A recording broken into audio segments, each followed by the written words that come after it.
হারেশ, ও হারেশ, মুসলিমের ছেলে হয়ে হিন্দুদের মারা ফেলা হরিধ্বনি করতে তোমার লজ্জা করে না? তুমি মসজিদে যেতে পারো না? কোরআন পাঠ করতে পারো না? মিয়া ভাইদের কথা শুনে হারেশ বলছে, ওগো মিয়া ভাই, একটা কথার উত্তর দাও তো।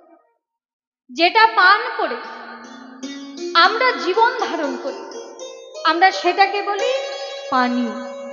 আর ওরা, ওই হিন্দুরা, ওরা যেটা পান করে জীবন ধারণ করে, ওরা সেটাকে বলে জল।